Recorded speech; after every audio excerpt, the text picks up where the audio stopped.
morning. Welcome to my vlog. Ayan guys, nandito po tayo ngayon sa Oslob, Cebu. Ito guys, napadaan lang kami guys kasi malapit po sa aming tawiran papuntang Dumaguete.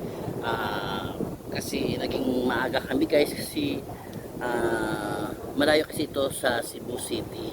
3 hours pa. Kaya sabi ko, maaga kami pupunta dito para mauna kami sa pila.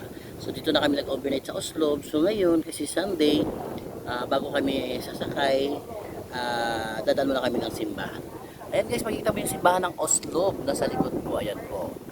So ang harap dito guys, ayan, sea. Ayan, dagat. Ayan guys.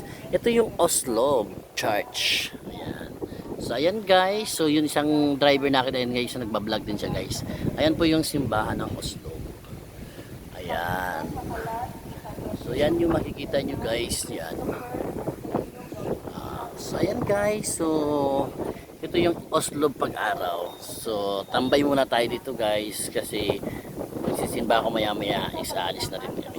So ito guys yung Oslob sa unang tourist destination ng Oslob, Cebu. So ayan guys, so napakaganda at napakasarap ng hangin guys.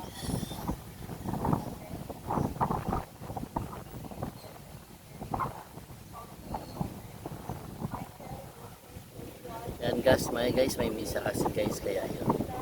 So, napasya lang kami dito guys kasi napadaan lang.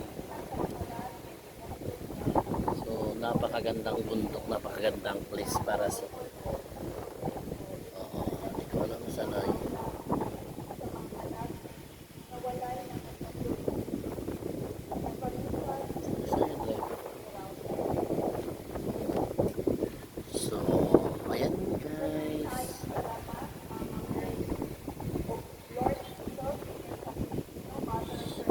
Titingnan nyo guys,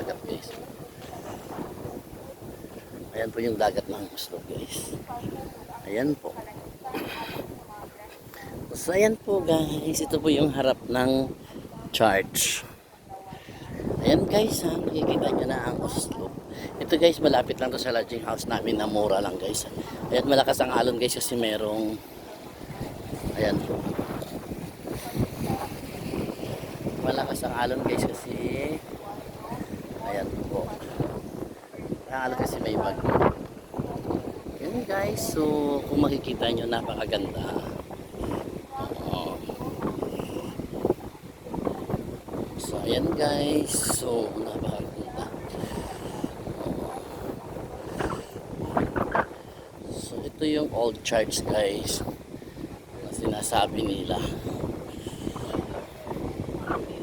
So, itata. Yun guys. Ito yung sinasabi nila lumang church. Ayan guys, so ito yun. So,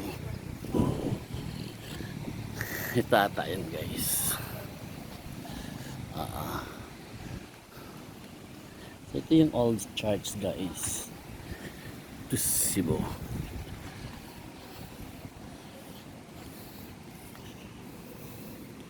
Museum of Oslob. Ayan guys, oh, ang museo to Oslob. Ayan. So, thank you for watching guys. See you for the next video. Bye-bye!